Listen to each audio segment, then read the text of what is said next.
할렐루야. 오늘 수요 예배에 오신 우리 성도님들을 주님의 이름으로 환영합니다. 이 시간 주님의 말씀 앞에 나아가고 그 주님의 말씀을 들을 때에 우리의 삶에 역사하시고 인도하시는 그 하나님의 손길을 다시 한번 경험하게 되는 이 귀한 수요 예배 되기 원합니다.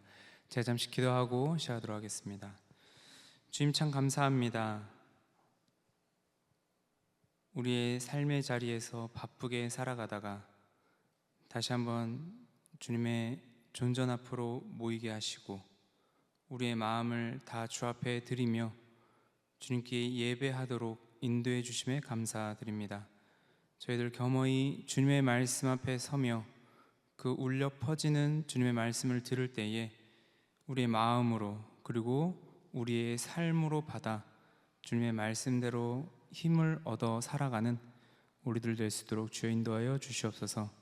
모든 것 주님께 다 맡겨드리옵고 이 시간 홀로 영광 받아 주시옵소서. 감사드렸고 예수님의 이름으로 기도드립니다. 아멘. 네, 오늘 새로운 찬양을 제가 하나 가져왔는데요, 내 삶에 들어온 주님의 말씀이 라는 찬양입니다. 간구하는 그런 내용으로 후렴이 되어 있고 하나하나 처음 들어본 찬양일 수 있겠지만 우리 이 가사를 생각하면서 우리 한번 천천히 또 주님을 바라보는 마음으로 찬양하도록 하겠습니다.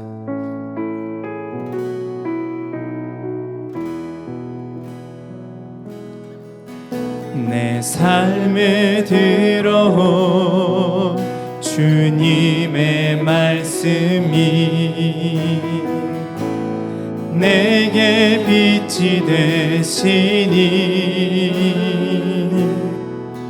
내 삶의 어두운 절망 가운데 소망 보게 하시네. 다시 한번 내 삶에 들어온 주님의 말씀이 나를 인도하시니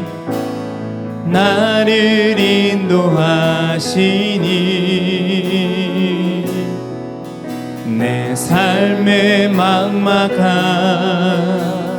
문제 가운데 주 뜻 보게 우리 다시 한번 처음부터 찬양합시다. 내 삶에 들어온 주님의 말씀 내게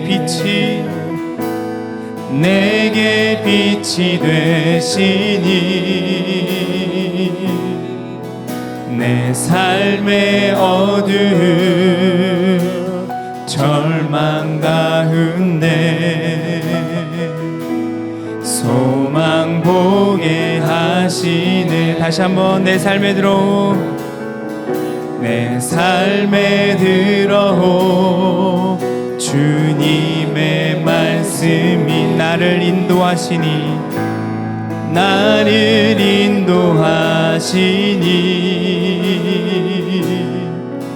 내 삶의 막막한 문제 가운데 주 뜻 보게 하시네. 말씀이 내게 역사하기를,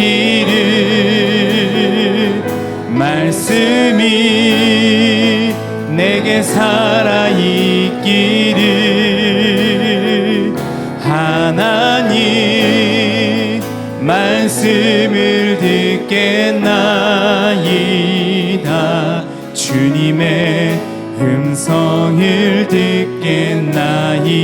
말씀이 내게 역사하기를, 말씀이 내게 역사하기를,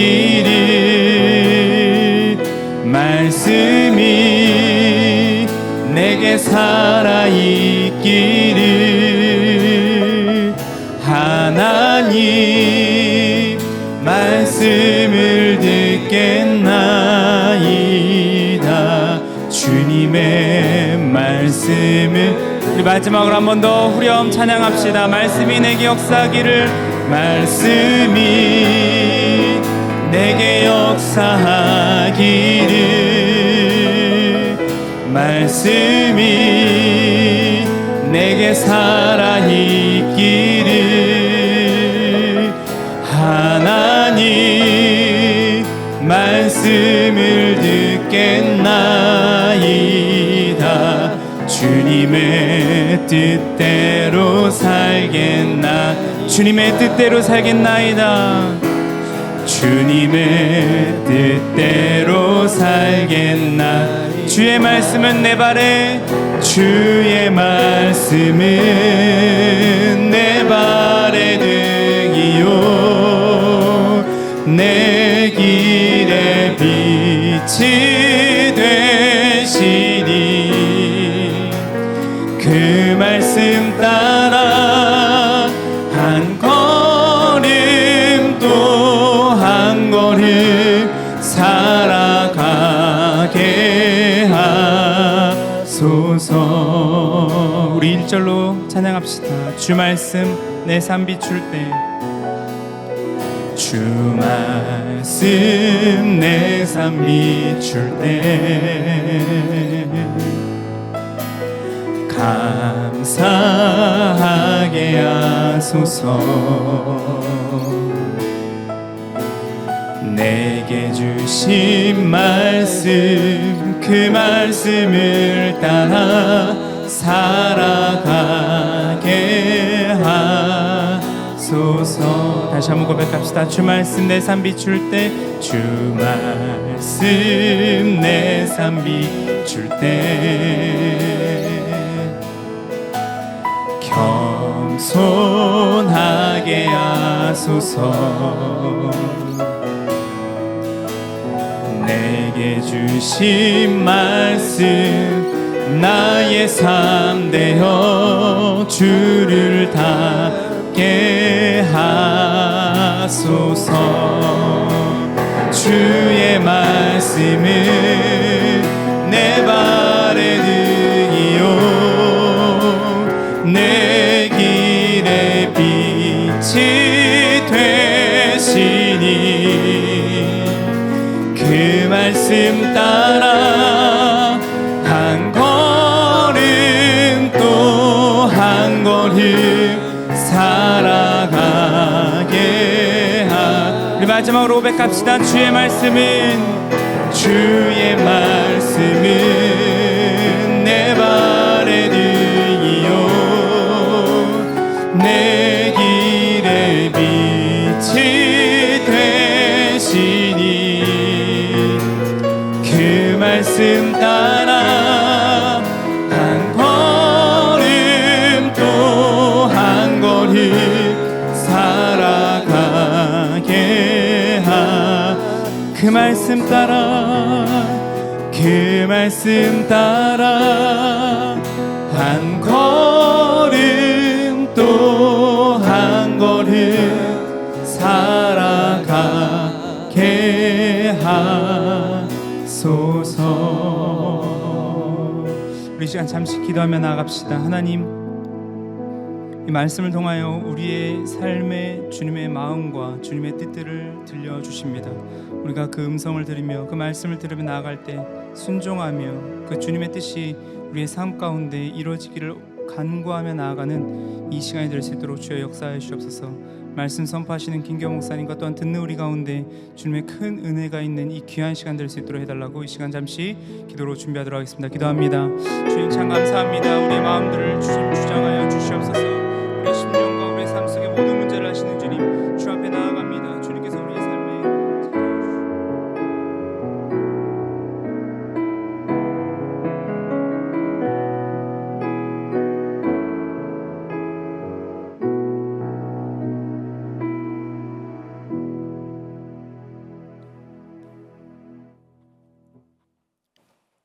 살아계셔서 지금도 역사하시는 하나님 아버지, 오늘도 저희들을 사랑으로 품어주시고 수요 예배의 자리로 인도해 주시니 너무나 감사합니다. 이 시간 주의 은혜를 간절히 구하며 간구하오니 우리가 살아가는 이 시대에 어떻게 믿음을 지켜야 하는지, 어떻게 살아야 진정한 믿음인지 깨닫게 하여 주옵소서. 우리의 겉은 거룩해 보이고 깨끗해 보이나 우리들 속을 주님은 아실 줄 믿습니다. 세상 사람들은 지식과 명예를 자랑하지만 믿는 저희들은 오직 하나님만 자랑하게 하옵시고 하나님 안에서 누리는 이 본질적인 기쁨으로 살게 하옵소서. 하나님 아버지, 성경적 진리가 무너지고 온전한 믿음의 기준이 흔들리는 이때 나의 하나님만을 의지하고 바라보게 하여 주옵소서. 하지만 우리의 믿음은 주님의 가르침대로 살아가지 못하고 세속적 욕망에 흔들리고 이웃의 아픔도 돌아보지 못하고 주님의 뜻보다 나 자신을 앞세웠던 우리의 죄악을 용서하여 주옵소서. 영적으로 깨어있게 하시고 이 땅의 성취로 하나님을 증명하지 않고 하나님 자체를 사랑하고 소중한 하루하루를 주님 손 꼭 붙잡고 살아가게 하옵소서. 하나님 아버지, 이 나라 이 민족을 지켜 주시옵소서. 한국 교회를 지켜 주시옵소서. 바다의 풍랑을 잠잠케 하시고 내니 두려워 말라 말씀하신 주님, 이 땅의 자유민주주의 체제가 굳건히 설 수 있도록 지켜 주시옵소서. 올바른 가치관과 역사관이 세워지게 하시고 교회와 성도들이 깨어나게 하시고 회개하며 간절히 기도하게 하옵소서. 기도하는 한 사람은 기도하지 않는 한 민족보다 강하다 하였습니다. 역사를 주관하시는 하나님 앞에 잠잠히 참고 기다릴 수 있도록 도와주옵시고 이 나라가 오직 주의 사랑과 말씀으로 모든 위기를 극복하는 민족이 될 수 있도록 은혜 내려 주옵소서. 하나님 아버지, 오직 성령의 인도하심과 주의 부름에 순종하여 나가시는 선교사님들을 기억하여 주옵시고 오직 하나님으로부터 임한 능력을 힘입어 사역을 감당케 하옵시고 건강과 긍휼하심으로 인도하여 주옵소서. 하나님 아버지, 하평교회가 찬양과 기도가 끊기지 않게 하시고 주님께서 맡기신 귀한 사명을 잘 감당하게 하시고 연약한 자들의 친구가 되셨던 주님처럼 소외되고 약한 지체들을 돌보고 구제하며 주님의 사랑을 전하는 교회 되게 하옵소서. 이 시간 간절히 비옵기는 우리 주님 이 시간 임재하여 주셔서 염려와 걱정을 안고 주님께 나온 성도들이 위로와 힘을 얻고 기쁜 마음으로 돌아갈 수 있도록 은혜를 베풀어 주옵소서. 담임 목사님과 모든 교육자들에게 더욱 큰 능력과 영육 간의 강건함을 주셔서 맡겨진 사명을 기쁨으로 감당케 하시고 모든 사역에 은혜를 더하여 주옵소서. 특별히 병중에 있는 성도들과 어려운 가운데 있는 성도들을 기억하여 주옵시고 위로와 치유의 손길로 함께하여 주옵소서. 하나님을 의지하여 믿음으로 이겨낼 수 있도록 도와주시옵소서. 하나님 아버지, 이 시간 말씀을 전하시는 김기현 목사님에게 성령으로 붙들어 주시옵고 말씀을 통해 우리의 삶 가운데 능력으로 나타나게 하셔서 우리의 믿음을 다시 한번 정건케 하시고 모든 문제가 회복되는 은혜를 베풀어 주시기를 간절히 기도드리며 이 모든 말씀 살아계신 예수 그리스도의 이름으로 간절히 기도드립니다. 아멘.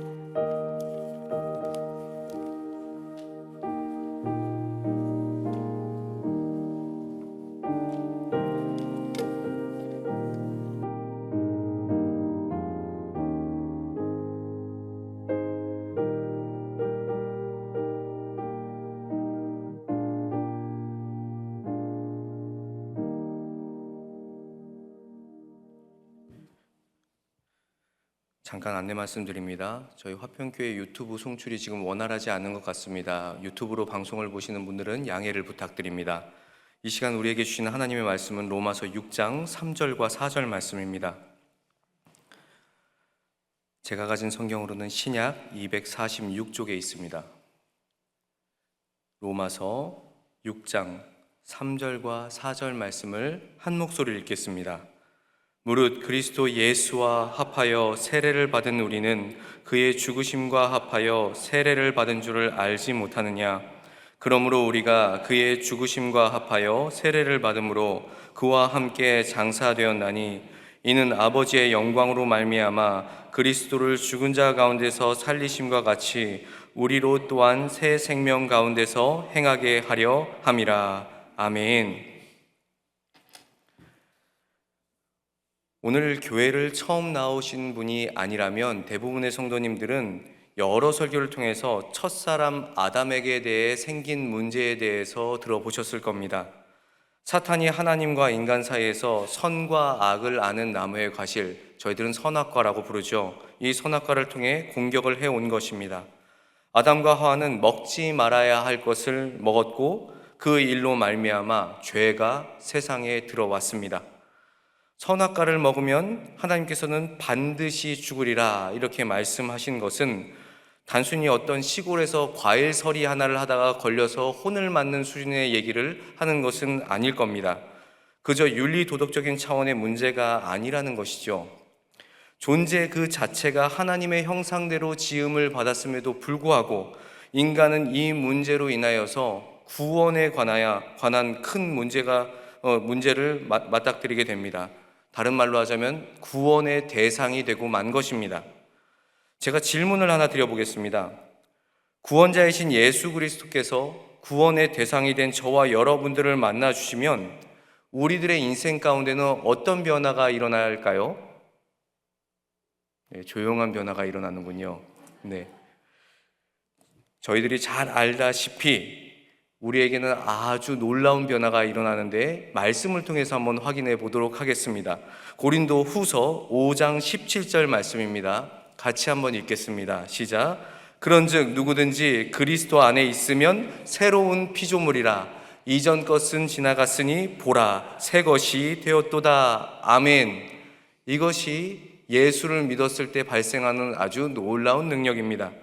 이전 것은 지나가고 새로운 피조물이 되었다는 것은 단순히 어떤 모습이 바뀌었다는 것을 이야기하는 것이 아니라 그 존재 자체가 완벽하게 변화되었다는 이야기를 하는 겁니다. 이어서 요한복음 3장 3절 말씀도 같이 한번 읽겠습니다. 시작. 예수께서 대답하여 이르시되 진실로 진실로 내게 이르노니 사람이 거듭나지 아니하면 하나님 나라를 볼 수 없느니라. 아멘.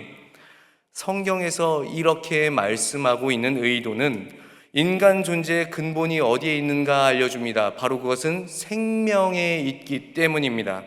거듭난다라는 말은 생명이 다시 태어난다는 것을 의미하는 거죠.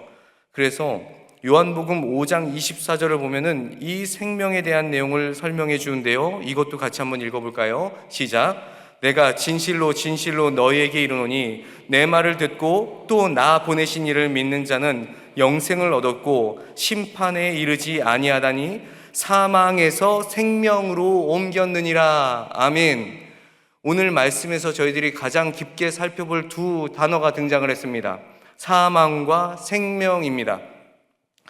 성경은 예수 그리스도를 만나기 이전을 사망이라고 표현을 하고 있고 예수 그리스도를 만난 이유를 생명이라고 표현을 합니다. 복음의 관점에서 우리의 인생을 보자면 우리는 죽었습니다. 그러나 그리스도를 만나면 그 결과로 생명을 얻는 것이죠. 성경은 이것에 대해서 매우 명확하게 이야기를 하고 있습니다. 그런 극적인 선언이 말씀 곳곳에 나타나고 있습니다. 이제 오늘 본문 말씀으로 이동을 해보겠습니다. 로마서 6장 3절과 4절 말씀을 제가 한 번 더 읽겠습니다. 무릇 그리스도 예수와 합하여 세례를 받은 우리는 그의 죽으심과 합하여 세례를 받은 줄을 알지 못하느냐? 그러므로 우리가 그의 죽으심과 합하여 세례를 받음으로 그와 함께 장사되었나니 이는 아버지의 영광으로 말미암아 그리스도를 죽은 자 가운데서 살리심과 같이 우리로 또한 새 생명 가운데 행하게 하려 함이라. 아멘.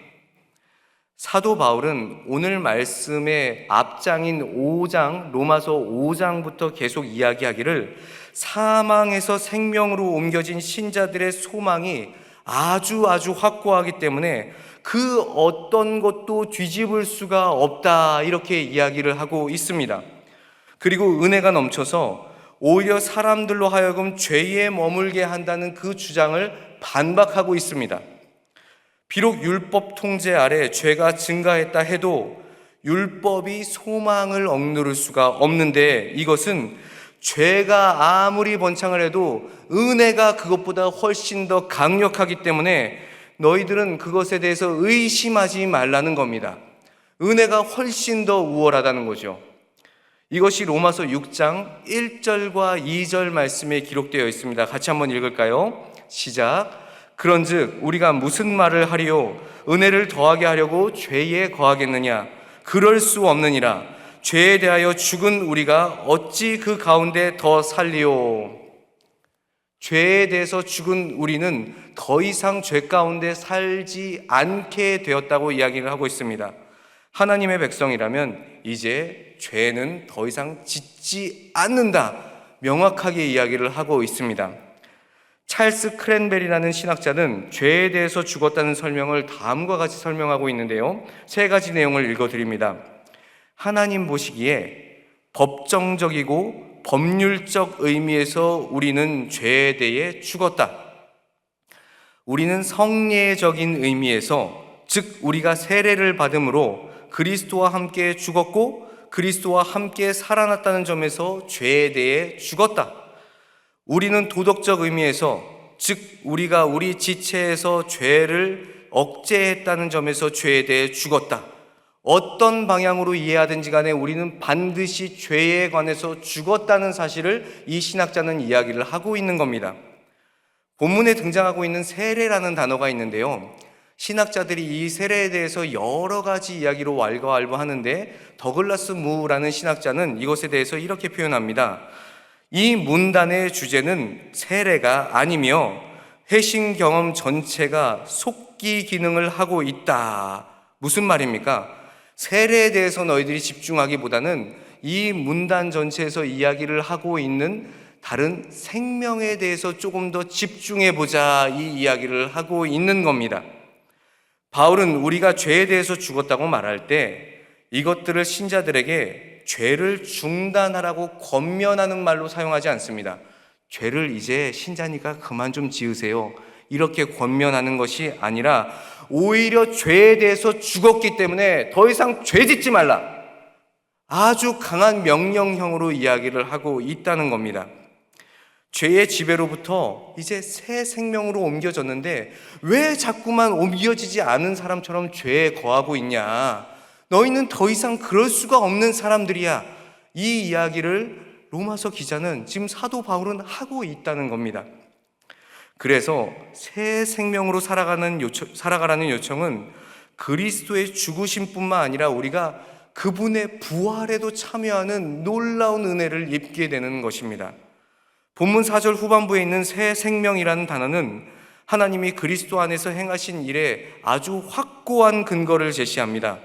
그래서 로마서 6장 6절 말씀을 보시면, 오늘 읽지는 않았지만 하반부에 보면 죄의 몸이 죽어라는 단어를 사용하고 있는데, 이때 헬라어 동사인 카타르게인이라는 단어는 바울이 굉장히 좋아하는 단어인데요, 그 뜻이 무엇인가 하면 무효로 하다, 패하다, 혹은 끝내다 라는 의미를 가지고 있습니다. 죄의 지배 아래 있는 인간이 그리스도와 함께 죽고 새 생명을 얻어서 더 이상 죄의 몸이 지배하지 못하도록 완전히 바뀌어졌다, 죄의 몸은 패하여졌다, 이렇게 이야기하고 있기 때문에 사실 신자라면 죄를 짓지 않는 것이 당연하다고 이야기를 하는 겁니다. 조금 강력하죠. 결국 바울은 예수를 믿는다는 이 신앙 고백의 핵심으로 죽고 사는 문제가 굉장히 강하다는 겁니다. 죽었는데 이제 살았어. 그러면 너희들은 어떻게 해야 하니? 이런 문제를 내가 짚어줄게. 이 이야기를 하고 있는 겁니다. 예수 그리스도는 당신으로 인해서 우리 인생 가운데 죄로 묻은 모든 과거가 사라졌다는 겁니다. 깨끗해졌다는 거예요. 십자가와 함께 장사 지낸 바 되었고 이제는 새 생명이 되어서 살게 하시려고 우리를 부르신 겁니다. 어떻게 해요? 신자로. 예수 그리스도를 믿는 성도로 부르신 겁니다. 그래서 에베소서 2장 1절에서는 예수 그리스도께서 허물과 죄로 죽었던 너희를 살렸다, 이렇게 이야기를 하고 있습니다. 죽을 수밖에 없었는데 살아났다는 이야기를 이 로마서 6장에선 계속하고 있는 겁니다. 갈라디아서 2장 20절 말씀은 이렇게 말하죠. 내가 그리스도와 함께 십자가에 못 박혔나니 그런즉 이제는 뭐라고요? 내가 사는 것이 아니요 오직 내 안에 그리스도께서 사시는 것이라. 이제 내가 육체 가운데 사는 것은 나를 사랑하사 나를 위하여 자기 자신을 버리신 하나님의 아들을 믿는 믿음 안에서 사는 것이라. 아멘. 성경은 예수님 이전을 죽었다고 말했다고요. 그런데 예수님 이후에 우리는 어떻게 된다고요? 살았다는 겁니다. 이처럼 나라는 존재가 예수 그리스도를 만나면 생명을 얻는 일이 생기는 겁니다. 이 자리에 계신 하나님의 백성들은 생명을 얻으셨습니까? 아멘. 새 생명을 얻은 사람들입니다. 그렇다면 이전에 살았던 우리는 어떻게 표현해야 할까요? 성경이 말하길 그것은 죄에 대하여 산 것이지 하나님에 대하여는 죽은 것이었다고 얘기합니다. 우리들의 과거가 그랬다고요. 하나님에 대해서 죽었었는데 이제는 살았다. 예수님은 당신에게 다른 필요를 구하러 오는 사람들에게 썩을 양식을 위하여 일하지 말고 영생하도록 있는 양식을 위해서 하라. 이 양식은 인자가 너희에게 준다, 이렇게 말하고 있습니다. 예수님의 초점은 성경 말씀을 보니까 계속 죽음이 아니라 생명입니다. 너희들이 살았어. 너희들이 살았으니 이제 산 사람 그 모습으로 살아가야지. 이 이야기를 강조하고 있는 겁니다. 이런 예수님에 대해서 세상 사람들은 그럴듯한 예수님을 위인 정도로 이야기를 합니다. 그렇지만 예수님은 그런 자들에게 어떤 경우에도 사실은 성경 말씀을 잘 읽어보면 틈을 주지 않습니다. 그렇다면 이제 예수님의 직접적인 증언을 몇 가지를 확인해 보겠습니다. 예수님은 당신이 무슨 일을 하러 오셨는지 정확하게 표현하시는데요. 요한복음 1장 4절 말씀을 같이 읽겠습니다. 시작. 그 안에 생명이 있었으니 이 생명은 사람들의 빛이라. 아멘. 생명이 있었으니 생명은 사람들의 빛이라. 예수님의 생명은 곧 사람들의 빛이며 단순히 어두움을 빛으로 비추는 것이 아니라 생명을 준다고 말하고 있습니다.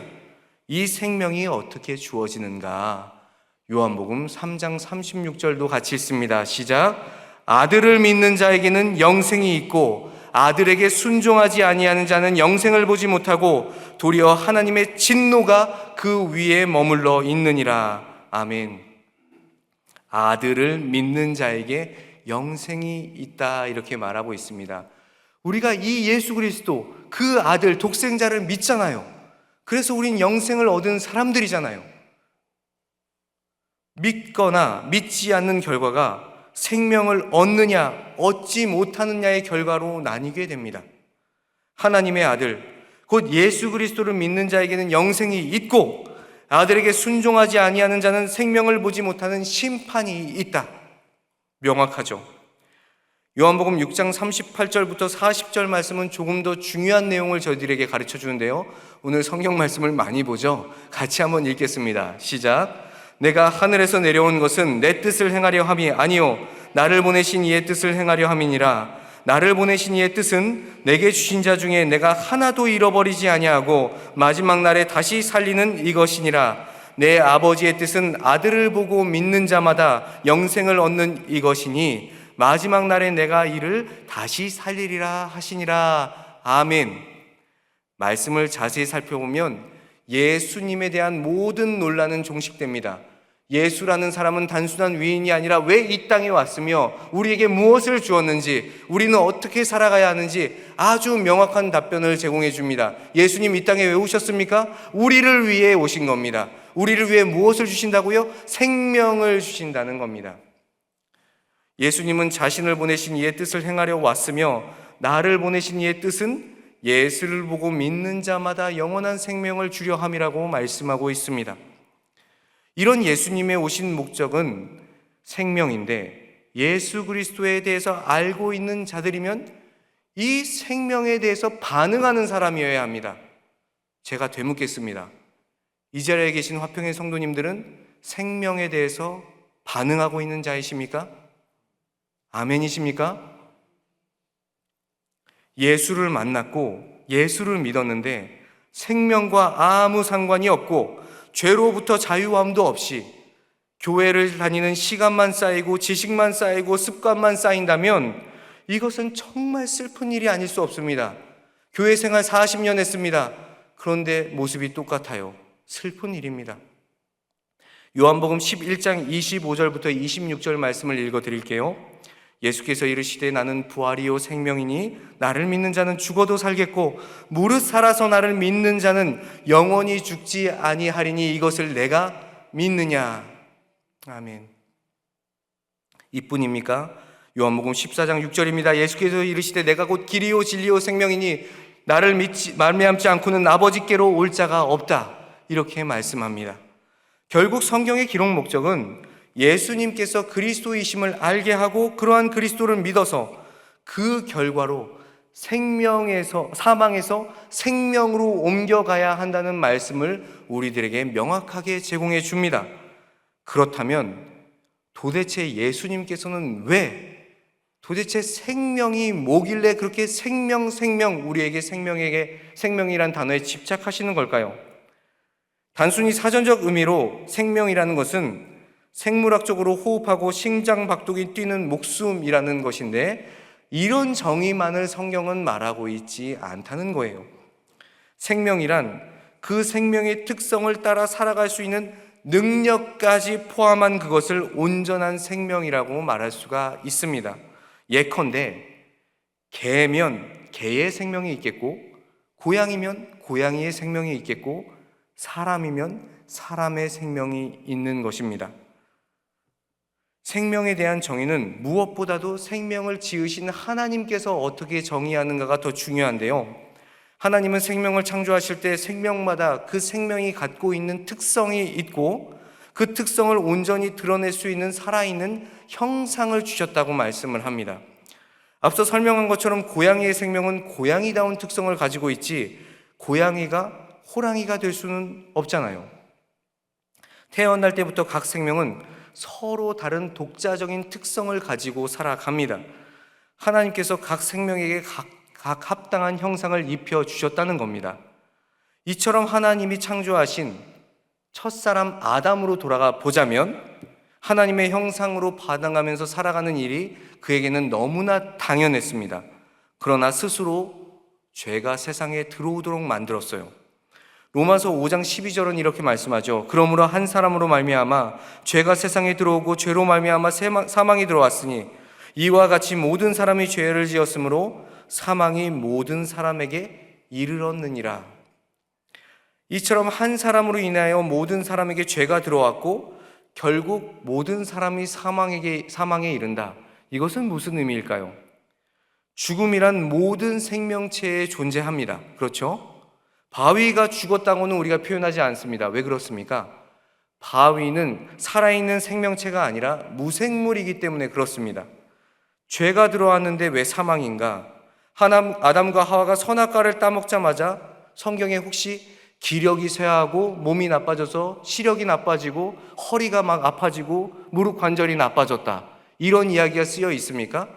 그런 이야기는 쓰여 있지 않죠. 성경에서는 선악과를 먹으면 반드시 죽는다고 말씀을 하고 있는데 바로 육체가 망가졌다는 이야기는 하지 않아요. 성경에서 말하는 사망이라는 것은 육체의 망가짐보다 하나님의 원형인 생명, 하나님의 특성을 가진 형상이 망가졌다는 이야기를 하고 싶기 때문입니다. 하나님의 형상인 사람에게 생명이라는 그 생명 안에 죄가 들어오니까 그 존재의 특성이 막 망가지는 거죠.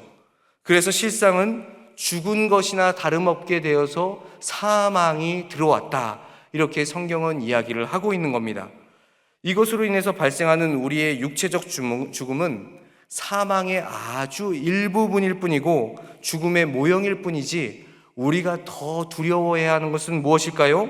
그것은 하나님과 영원히 분리되는 겁니다. 우리가 진짜로 두려워해야 할 죽음이 바로 이것이죠. 여기서 한 가지 기억해야 할 것은 죄는 생명체의 성립이 되지만 아무 생명체에나 적용되지는 않는다는 겁니다. 개나 돼가 죄를 지었다는 이야기는 저희들이 하지를 않습니다. 그런 이야기는 들어보신 적도 없을 거예요. 개나 돼지는 인격적 생명체가 아니기 때문에 그렇습니다. 그들은 죽음 이후의 삶도 없어요. 그러니까 장례를 치를 필요도 없습니다. 죄는 아담과 하와 그리고 동일한 인간의 생육범으로 태어난 자녀 모두에게 들어온 겁니다. 그러니까 우리에게 들어왔다는 거죠. 요즘 10대 청소년 죄의 형태는 아주 다양하게 나타납니다. 여러분들 뉴스 보시면 깜짝깜짝 놀라실 겁니다. 아, 요즘 10대는 이 정도의 수준인가? 과거와 달리 중고등학생 때부터 술은 물론이고 저희 때도 술은 했는데 이제 마약도 아주 심심치 않게 하고 있는 것을 저희들이 확인을 합니다. 그런데 그것을 확인한 그들의 부모들의 반응이 거의 비슷하다는 겁니다. 뭐라고 말할까요? 우리 아이는 그런 아이가 아니에요. 죄송하지만 그 아이는 그런 아이가 맞고 그 아이뿐만 아니라 우리도 그럴 수 있는 존재라는 겁니다. 모든 인격체에는 죄가 있기 때문이에요. 성경은 왜 계속 죄인을 향해서 죽었다고 말하고 예수님은 구원자로 오셨는데 자꾸 생명을 주러 왔다 이런 표현을 하는 걸까요? 제가 오늘 말씀의 내용을 계속 반복하고 있습니다. 죽음과 생명 그리고 죄와 사망 이런 단어들을 반복해서 사용하고 있는데 이 모든 이야기는 연결됩니다. 죄의 삭은 사망이기 때문에 그렇습니다. 결국 우리의 죄의 문제는 어떤 윤리나 도덕적 문제가 아니라 존재 자체의 문제입니다. 그저 윤리적으로나 도덕적으로 훈련시켜서 죄인을 개과천선할 수 있는 것이 아니기 때문입니다. 구원은 반드시 생명이 주어져야 하는 과업을 가지고 있어요. 생명의 문제가 생겼을 때 성경이 집요하게 생명, 예수 그리스도께서 생명이라는 단어를 반복해서 사용하고 있는 이유가 바로 여기에 있다는 겁니다. 왜 이렇게 생명에 집착하는가? 우리라는 존재가 죽음을 맞이하게 두고 싶지 않고 전전주의 변화로 인해서 생명의 변화가, 새 생명의 은혜가 그들에게 임하게 하고 싶기 때문에 그렇습니다. 결국 우리는 존재 자체가 바뀌어야 한다는 겁니다. 그렇지 않으면 여전히 교회를 오래 나오고 신앙생활을 해도 죄의 문제의 고리에서 벗어날 수가 없다는 겁니다. 똑같은 신앙생활을 오랫동안 할 뿐이라는 것이죠. 종교인의 모습을 따르고 있을 뿐이라는 겁니다. 이것을 위해서 예수 그리스도께서 이 땅에서 죽으시고 부활하셨다는 사실을 우리 마음속으로 인지하고 토로해야 하는 겁니다. 오늘 본문을 통해서 설명한 나라는 존재가 사망에서 생명으로 바뀌어야 한다는 뜻은 이제는 더 이상 죄를 짓지 않겠다는 선포와 더불어서 그렇게 살아야 함을 의미합니다. 나는 더 이상 죄를 짓지 않겠습니다. 그렇게 말하고 동일하게 그 죄를 계속 반복하는 것이 아니라 그 죄의 고리를 끊어야 생명을 얻은 사람이라는 겁니다. 때로는 죄인인 줄 알면서 나의 유익을 위해서 그 행동을 취했던 모습으로부터 이제는 벗어나야 한다는 것이죠. 제가 잘 살고 있기 때문에 여러분들에게 이런 설교를 하고 있는 게 아닙니다. 저도 이 고리에서 잘 벗어나기가 어렵기 때문에 생명을 얻은 자로서 살고 싶거든요. 죄의 고리를 끊어내고 싶거든요. 그래서 여러분들에게 이 말씀을 드리는 겁니다. 더 이상 죄 짓고 죄송해서 그 죄에 대해서 또 회개하고 또 같은 죄를 반복해서 짓는 행동은 우리 안에 없어야 한다는 겁니다. 우리는 성당에 다니는 게 아니잖아요. 같은 죄를 반복하고 신부에게 가서 고해성사를 하는 그런 곳이 아닙니다. 이제는 똑같은 죄로부터 자유함을 얻어야죠. 그래서 로마서 6장 6절 말씀은 이렇게 설명합니다. 우리가 알거니와 우리의 옛사람이 예수와 함께 십자가에 못 박힌 것은 죄의 몸이 죽어 다시는 우리가 죄에게 종노릇하지 아니하려 함이니. 아멘. 우리가 이거 안 하려고 이 예배 자리에 온 것이잖아요. 말씀의 자리에 왜 왔습니까? 더 이상 나는 죄의 종노릇 안 한다. 난 하나님의 백성이다. 새 생명 얻었다. 새 생명 얻은 자로 살아가야지. 근데 예배 시간에 나올 때마다 똑같은 모습으로 이렇게 이제 묵상하기 시작합니다. 이렇게 되면 안 된다는 거죠. 하나님께서 죄를 심판하려고 했더니 죄와 우리의 문제가 하나로 묶여 있어요. 김기현이고 죄가 곧 김기현. 이 문제를 하나님께서는 해결하고 싶으셨어요. 그래서 생명을 주기 위해서 예수 그리스도를 우리에게 보내셨다는 겁니다. 예수님이 이 세상에 오셔서 하신 일은 우리의 생명을 구하는 것이었어요. 우리는 로마서 말씀과 다른 여러 참조 구절을 오늘 읽어보면서 예수님은 우리에게 생명을 주셨고 그분을 믿기만 하면 더 이상 죄로부터 정죄함이 없다는 것을 우리는 명확하게 살펴보았습니다. 정죄함이 없다는 것은 조금씩은 죄를 짓지만 나는 큰 죄를 짓지 않아, 이 이야기를 하는 게 아닙니다. 큰 죄든 작은 죄든 어떠한 죄든 하나님 앞에서 이제는 짓지 않기로 결심하고 그렇게 하지 않는 겁니다. 이것이 바로 죄에서 생명으로 옮겨진 오늘 말씀의 사건의 결과입니다. 말씀을 정리하겠습니다.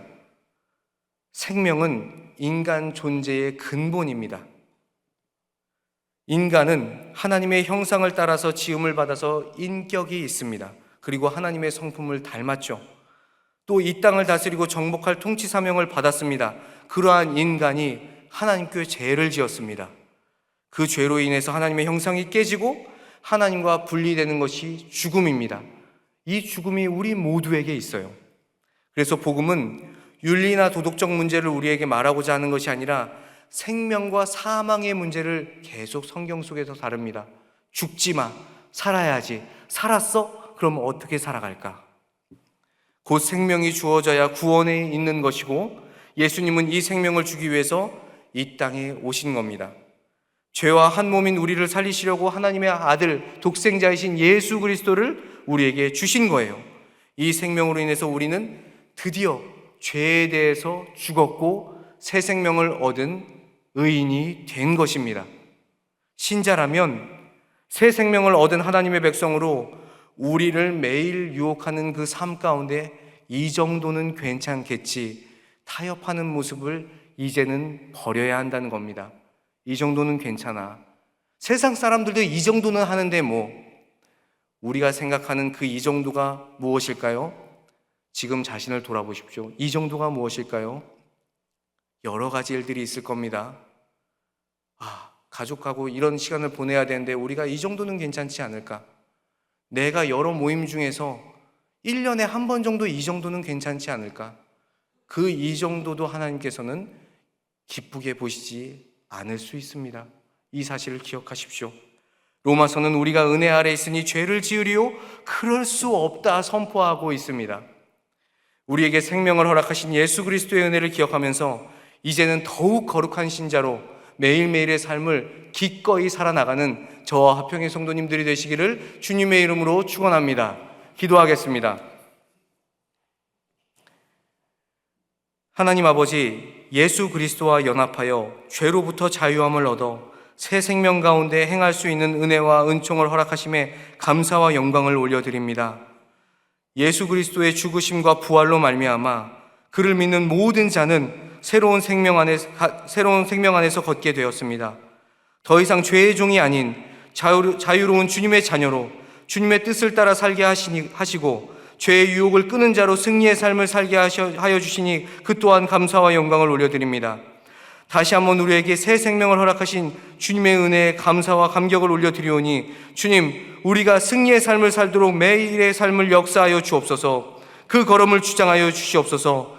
죄의 고리를 끊고 이제는 새 생명을 얻은 자로 살 수 있도록 역사하여 주옵소서. 주님께서 우리들의 삶 가운데 새 생명을 허락하신 것에 감사하며 예수 그리스도의 이름으로 기도드리옵나이다. 아멘.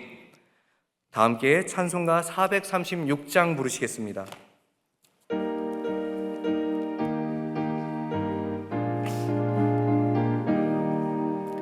나 이제 주님의 새 생명 얻은 몸, 옛 것은 지나고 새 사람이로다. 그 생명 내 맘에 강같이 흐르고 그 사랑 내게서 해같이 빛난다. 영생을 누리며 주 안에 살리라. 오늘도 내일도 주 함께 살리라. 주 안에 감추인 새 생명 얻으니 이전에 좋던 것 이제는 값없다. 하늘의 은혜와 평화를 맛보니 찬송과 기도로 주 함께 살리라.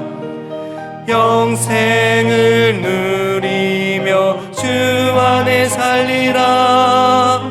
오늘도 내일도 주 함께 살리라. 산천도 조목도 새 것이 되었고 죄인도 원수도 친구로 변한다. 새 생명 얻은 자 영생을 누리니 주님을 모신 맘 새 하늘이로다. 영생을 누리며 주 안에 살리라. 오늘도 내일도 주 함께 살리라. 주 따라가는 길 험하고 멀어도 찬송을 부르며 뒤따라가리라. 나 주를 모시고 영원히 살리라.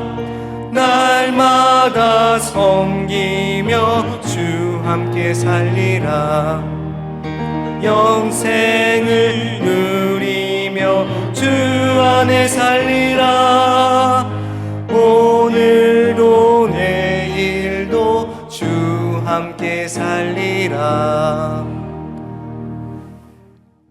지금은 우리의 머리가 되시는 예수 그리스도의 은혜와 하나님 아버지의 크고 놀라운 그 사랑하심과 성령 하나님의 도우시며 위로하시며 온전케 하시는 은혜와 은총이 예수 그리스도의 십자가 사랑과 부활의 능력으로 더 이상 죄의 종이 아니요 새 생명 안에서 자유롭게 걸어가게 하신 모든 하나님의 백성들 위해 그 가정과 삶의 모든 걸음 위에 이제로부터 영원까지 함께 있을지어다. 아멘.